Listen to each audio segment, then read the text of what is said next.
What's up, Wilson Auto Detailing community? Good morning. This is Luke Wilson, and I'm back on a live stream on location at a customer's office. So right now I'm actually at a maintenance client's office, and I'm detailing a Lexus. This is one of my regular cars that I see about every month, and I'm your friend. What's up, Blackwater XM177 Junior Sandoval? Good morning. What's up? What's up? Anyways, guys, I'm detailing one of my Gustavo, Darian. What's up? What's up? Sorry, I keep looking back. I'm trying to see if anybody's trying to get my attention. David, the Zealous Dad, Brandon, Washington, Correa. What's up?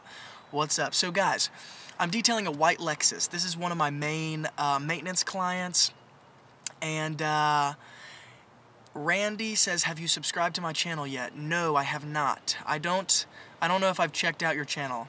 I don't subscribe to channels that I don't find value in. So if you provide value, then I will subscribe. If you don't, I will not.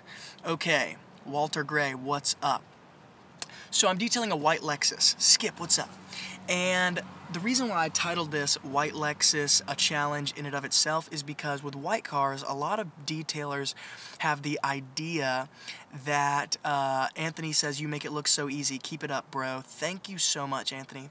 So a lot of people think that white cars are easier or they're less of a challenge. And the truth is, it's not really true. So let me flip the camera. So I'm detailing this white Lexus right now, and the interior is white, the leather's white, the carpet is even white, the floorboards are black. I mean the removable carpeted floorboards, and anyways. So yes, I am oh, Randy, I think I did check out your channel. I may or may not subscribe. I would suggest, if you want subscribers, you should look up how to grow on YouTube and use some of those strategies, because that is what is going to help you. Billy from South Carolina, what's up? Oh, Edgardo said, quit saying hi to everybody, but tell me hi. Okay, guys. So the reason I am going live is because I want to show you guys a few things that I think challenge people on white vehicles, because even though white vehicles don't necessarily show lint and dust and stuff as easily, James King says, love this channel. Well, James, thank you so much. They don't show those things quite as easily, but they do show other things very easily, right? And so let me go ahead and show you guys one of the challenges of, even though this is a maintenance client, there was actually a spill that happened. She spilled some sweet tea, or I don't know if it was sweet tea, maybe it's unsweet tea, all on this front part of the carpet. And even though this is a maintenance client, this is going to take some time right here, because this is a new issue. And this is a separate issue from the rest of the detail in and of itself, because it's going to require steaming, it's going to require extracting, it's going to require much different things. And so, this is a huge challenge because it's white carpeting. So the big question becomes is, can you get this perfected? Can you improve it to a level where it's almost perfection? Is it going to be kind of still this way when I get done? I'm not 100% sure. I have to start attacking it first. And so even though there are certain areas of white cars that are much, much easier, it's like, there at the same time, there are other things that are just as difficult, like on the flip side. And so though I don't have to spend as much time maybe up here and up here getting dust, lint, and all that stuff removed, down here I have to spend a bunch of time doing other things. And so, you go into it thinking, okay, this is going to be a 3-hour detail, and then you're like getting into this part in particular, and you're like, okay, shoot, this is going to take more time now. And so, anyways, it seems like what's Newton's law, right? Isaac Newton's law says for every action, there's an equal and opposite reaction, right? So if you jump off a building, right, and then you hit the ground, though you're going down very fast, there's an opposite reaction when you hit the ground, and that is that you stop. And so it's kind of the same thing with detailing. For every action, or for every situation, there's an equal and opposite reaction. There's an equal and opposite action to take. So I'm going to spend less time on the leather, I'm going to spend less time on the dash, I'm going to spend less time on the console, on the doors, but I'm going to spend more time on that carpeted area. And so, anyways, white cars are a challenge in and of themselves. I've got a few questions here that I think I should answer. Randy said, SEO master here, bro. Army veteran here, run 2 detail businesses in Colombia. Yes, I believe you. I'm not trying to insult you, Randy, at all, I promise. I watched one of your videos, and what I was saying is there was a lot of, like, I would call it, the video more of like a vlog than I would something that is like full of like information. So there was a lot, you were like talking a lot about like, you know, what the job you were going to do, but I didn't really, it was like 15 minutes of not a lot of stuff that I took away. And so I'm not saying your channel's bad, I'm just saying that particular video that I watched was not something that I wanted to tune into for an extended period of time. So totally not trying to be mean at all, just trying to be constructive. Washington says, hi Wilson, do you have any tips of doing details during the winter? I'm located in Connecticut and winter is right around the corner. Winter details, I tell people with winter, when you're detailing in the winter time, you could get a garage, you could rent out a space, or if you have your own garage, you could use your own garage and stick a propane heater or an electrical heater in there and close the door, and that's going to make things easier. But if not, you can always, of course, just fight the weather, which is what I do. Like, I just bundle up. I'm wearing gloves, I'm wearing a jacket, I'm wearing pants, and I'm going to shoot videos during the winter, because it's going to be winter here soon, right? It's October, so Middle Tennessee gets really cold as well. So I just fight it. I use hand warmers, I put them in my pockets, different things like that. David says, are you going to use degreaser? Yeah, on that spill, I'm definitely going to use a degreaser. Hey Luke, your channel's amazing, love it, make a shirtless video. Okay, no, I cannot do that. Randy, that's fair, you're doing big things where you are in Tennessee, all because of the online presence, Luke. Randy, I appreciate you receiving that. I totally am trying to be constructive with you, man. I think that your videos are great. I think that the more information you provide for people, the more you attempt to like help people, especially on YouTube, the more your channel will grow naturally. People are not as interested in your life as they are in the information you give, and so if you can give good information and build a following, people begin to be interested in your life. But if you waste their time in the front end, people don't really care. Prestige Mobile Auto Detailing says, Luke, you the man. Prestige Mobile Auto Detailing, no, you the man. Sean B, hey, what's up? James King, what's your daily driver? My daily driver is my Toyota Corolla. Toyota Corolla. Anyways, guys, so with these white vehicles, I think I just answered a few questions, but I wanted to go live for just a little bit while I was on location today. I've got some time today because I am detailing a car that's not going to take me too much time. However, so I've got some time to kind of kill to do these live streams, and I'm going to shoot some videos on this car as well. Eric says, what town are you from? I live in Morristown, Tennessee. Love this channel. I'm from Nashville. Well, Nashville, Franklin, Murfreesboro, Brentwood, like area is kind of where I go. David says, go live for the stain. I will probably.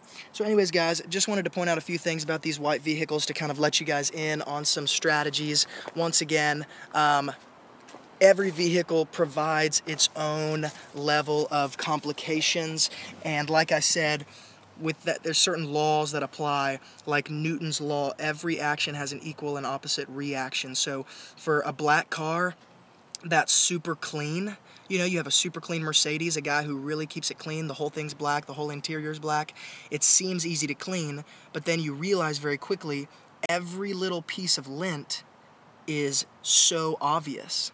And so you have to, it provides its own level of challenges, because even though the car's already clean, you have to make it perfected in order for it to look clean.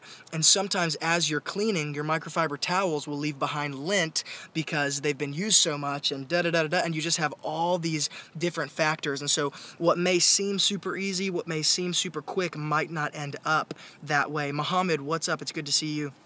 And it's the same thing with these white cars. Though this is a maintenance car, though it's white, though traditionally white is probably a little bit easier to deal with in certain areas, there are other areas where it's just as difficult as other things to deal with. And one of those things is going to be carpeting, you know. White leather, white interior, this kind of stuff, it's not that hard to deal with. But white carpet, it can be a bear. And so once again, as I'm mapping out in my head how long this detail is going to take, what I'm going to have to do, the steps I'm going to have to take, the time it's going to take, I'm thinking, okay, this is an easy detail, but what are the areas that I'm going to have to spend most time on? And that, I got to answer those questions in my mind. Carpeting, I'm going to have to spend more time on. Some parts of the paint, I'm going to have to spend more time on because it's white paint. And so any imperfection is going to be really juxtaposed against that white canvas. It's going to be easily seen. So I'm going to have to think of those things as I'm mapping this out in my mind. The reason I bring this up is because many times in the detailing world, it's easy to map out your schedule and you schedule 2 or 3 cars in a day, but as you're working on that first car, you realize it's taking more time than you thought it would, and then you have to cancel your third client, or you have to move them back, or you have to inconvenience somebody in some way because you didn't quite map it out in your mind the right way. And so Skip says, oh, Skip, that's a great question. He asked, in your experience, what's the most forgiving color? I would say the most forgiving color, it depends on what part of the car you're talking about. Here's what I would say. As far as paint goes, like exterior paint, I would say the most forgiving color is white.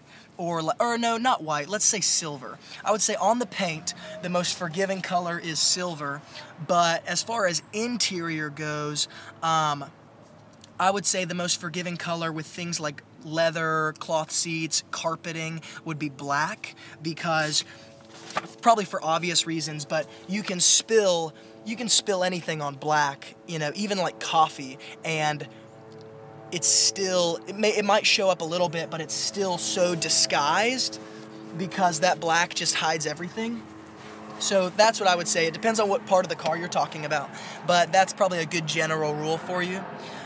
James says, the information on this channel is amazing. Thanks for answering my question. Have a great day. Yes, I appreciate that, James. So anyways, I hope you guys watched my video, by the way, on this brush, this Chemical Guys long boar's hair brush, because this thing is amazing. Been using it for years. Been using this specific one for a year, and it just lasts forever, and I use it on literally every detail I ever go to. And so if you haven't checked out the video I released about this just a couple days ago, definitely check that out, because it's these simple tools like this that are going to make your life so much easier, make you so much more profitable. Anthony asks, what happens if the client does not want to pay after the service is already done? What do you do? Ooh, that's a great question. And let me answer that as I'm detailing. So Anthony says, if the client doesn't want to pay after you get done, what do you do? Well, here's the big kicker for that question, is you don't ever want to be in that situation. Billy says call the police. You don't ever want to be in that situation, because you want to be in a place where you have communicated so well beforehand that you don't actually have to do that. So if you're in a place where somebody doesn't want to pay after you've already finished, what that means is that you did not communicate well enough on the front end, and so you surprised them with a certain price at the end, and a price that they weren't expecting. Because assuming somebody doesn't want to pay, that probably means they think it's too high, or you didn't do enough, or you didn't do a good enough job. And so one or the other has to be true. Either you didn't manage their expectation on the price, or you didn't manage their expectation on what you were going to do. Or both of those happened and you didn't manage either of those expectations. So my advice would be, don't ever get there. And before you ever touch somebody's car, make sure that you have completely managed expectations to the best of your ability, to the point where the person's expectations are so where you want them that you have no doubt and no kind of lack of confidence that they know exactly what they're getting. That's what I would say. James says, one more big question, how to clean a beige headliner. Headliner can be a bear because it's one of those things where you can't use too much liquid, you can't use too much pressure, you can't use too much brushing, because all those things are, the headliner's so fragile, it's difficult to do anything to it without kind of damaging it in some way. Not that you can't, but Gino says go with a light steam cleaning. I would say, yeah, there's a few ways to attack a headliner.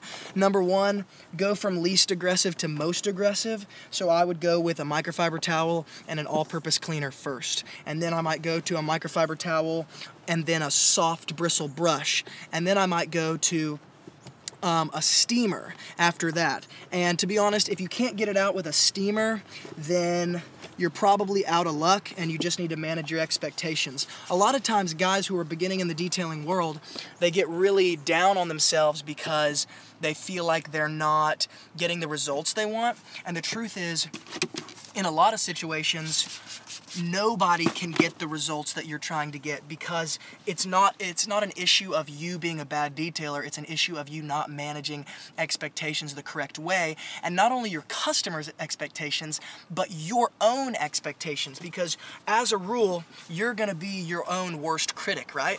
And so if you think that you can do something and you're not getting the results that you want, then you're going to be super hard on yourself and wonder why you're not getting those results, when the truth is, probably nobody could get the results. And so you're trying to do something that's not even possible.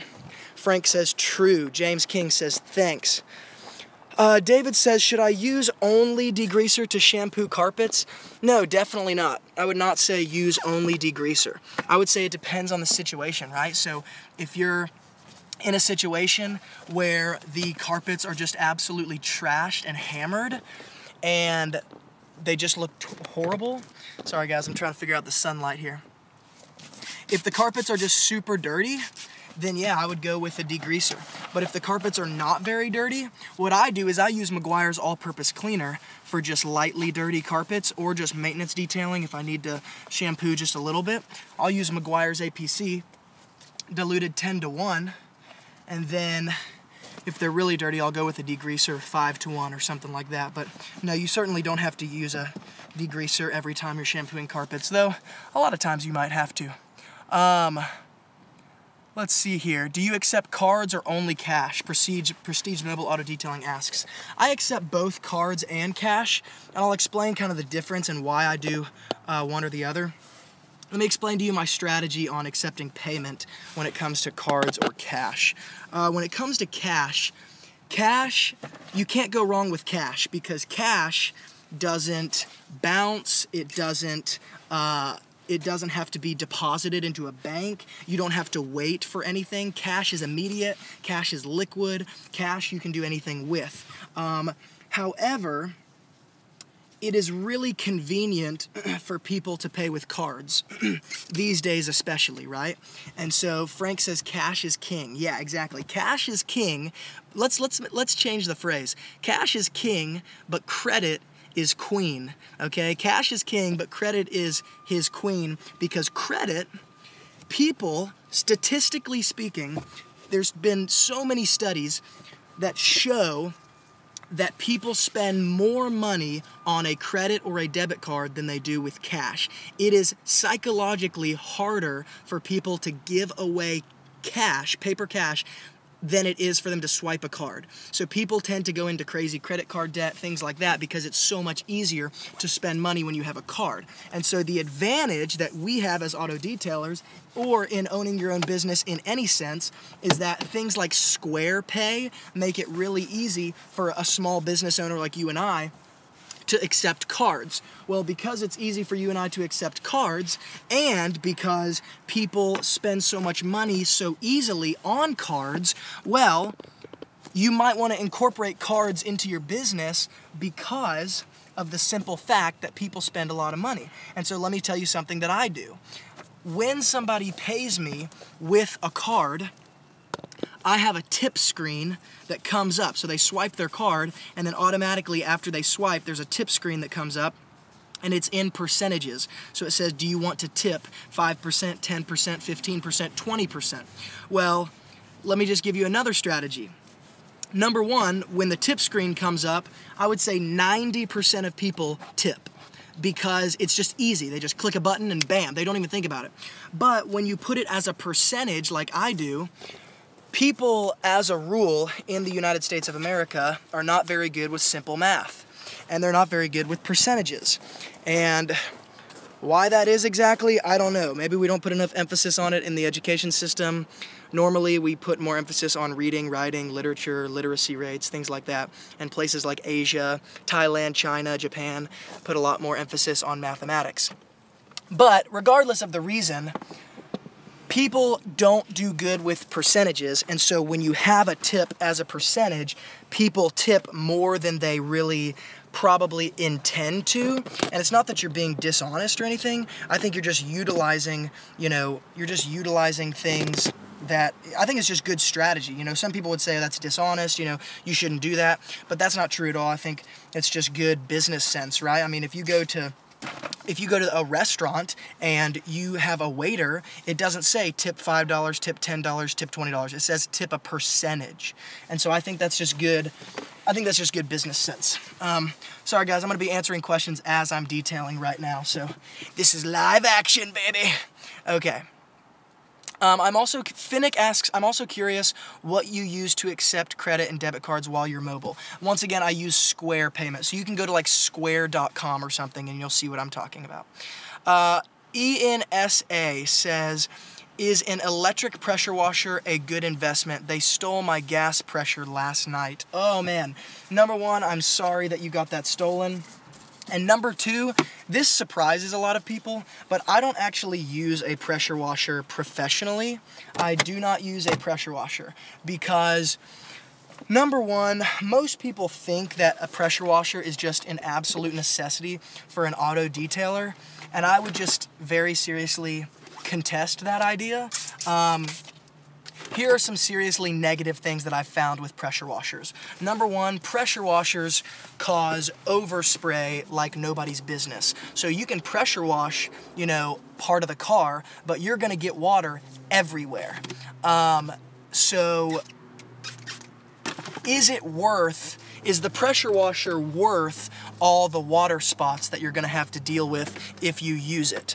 And that's a question that I think we all need to ask. Like, everything has trade-offs. So like if you use a pressure washer, is it gonna be good for some things? Yeah, but what's the trade-off? Well, it gets overspray everywhere and you have to deal with water spots, especially if you're in the sun. Prestige Mobile Auto Detailing says, thanks, you're so full of knowledge, man. You've helped my business so much. Prestige Mobile Auto Detailing, I'm so glad that that is helping you. This is so good. Anyways, so I don't use a pressure washer because the trade-off for me is I don't think it's worth the overspray madness that I have to deal with when I have a pressure washer. Sorry about the sun, guys. I know this is crazy sun. So I don't use a pressure washer. But is it good for some things, and would I tell people not to buy it? No, I wouldn't. But I guess your original question is, should you get a gas or an electric pressure washer? And what I would say is, if you're going to get a pressure washer, I don't see the point in getting a gas one if you're a mobile auto detailer, just because the technology that we have nowadays, there are electric pressure washers that have such a high PSI that I don't know why you would get a gas one. I think it's kind of a waste of money if you're using it solely for auto detailing reasons, because you can't use 3,000 PSI on car paint because you're going to strip the paint. So I would get electric. I just think it's a better investment. David says, what product is an excellent spray interior dressing? Oh my gosh, I'm about to make a video today on a new interior and exterior dressing that I just came across, and it is absolutely one of my new favorite products. But I would say a good interior dressing would be Meguiar's Synthetic Express Spray Wax. I'm a huge fan of Meguiar's Synthetic Express Spray Wax for an interior detail dressing because, number one, it doesn't shine anything up like super gooey and looks all, it looks all just kind of blech, you know what I'm saying? So it doesn't shine everything up all nasty, and it leaves a waxed layer behind so that after I get done cleaning it, especially if it's a maintenance detail, not only is it dressed, but it's also literally waxed. So I have a literal interior that is waxed so that the next time I see the car, it's just that much easier to detail. It's so easy. SUS Power says, PSI is not relevant. What you want is to concentrate on flow rate. That is what's important. Agreed to disagree. To say that PSI is not important doesn't really make much sense. That's how they literally rate pressure washers. But, I mean, I guess you could, I don't know. I think SUS Power is the one that disagrees with me on, like, everything I say anyways. So I don't think it's worth voicing. Is this a customer's car or your own car? This is a customer's car. Lance says, Luke, what do you do in sorry, I'm trying to block the sun. Colder months, do you take customers in garage? I'm in Montana, we've been getting colder weather. Yeah. As far as winter, I answered this question a little bit earlier, but what I tell people is just that it's important to kind of have two options at least that I see, and this is kind of how I do it. Either I get a garage, you can rent out a garage for the winter if you want, or you can use your friend's garage or whatever, and you can put an electric, like a few electric heaters in there and close the door. And if the garage has good lighting, you can install lighting if you want to, but if the garage has good lighting, then that's a warm place to do it. If not, then you just have to brave the weather. But for some of you who live in like Montana or you know, like those northern states that get so cold, I honestly, if you live in a state that gets like crazy cold, like in Middle Tennessee, it definitely gets cold. Like it gets probably, you know, anywhere from 10 degrees to 30 degrees, you know, things like that. And so sometimes I just brave the weather. Sometimes I just, like, I'll put hand warmers in my pockets. I have my steamer, which makes things a lot warmer and stuff like that. And so that's kind of how I do it. That's kind of my philosophy, is like, I'll just brave the weather if I have to and kind of just bite my lip while I do it. Bundle up, you know, put a jacket on, stuff like that. But once again, like, your hands get so cold when you're working, but the steamer really helps things, and hand warmers really help things. Billy says, stupid question, but when you are detailing a truck, do you detail inside the truck bed too? Is that an extra price? Yeah, Billy, a lot of people add the truck bed as an additional price, but I include the truck bed in my pricing. So in my truck detail pricing, the truck bed is included.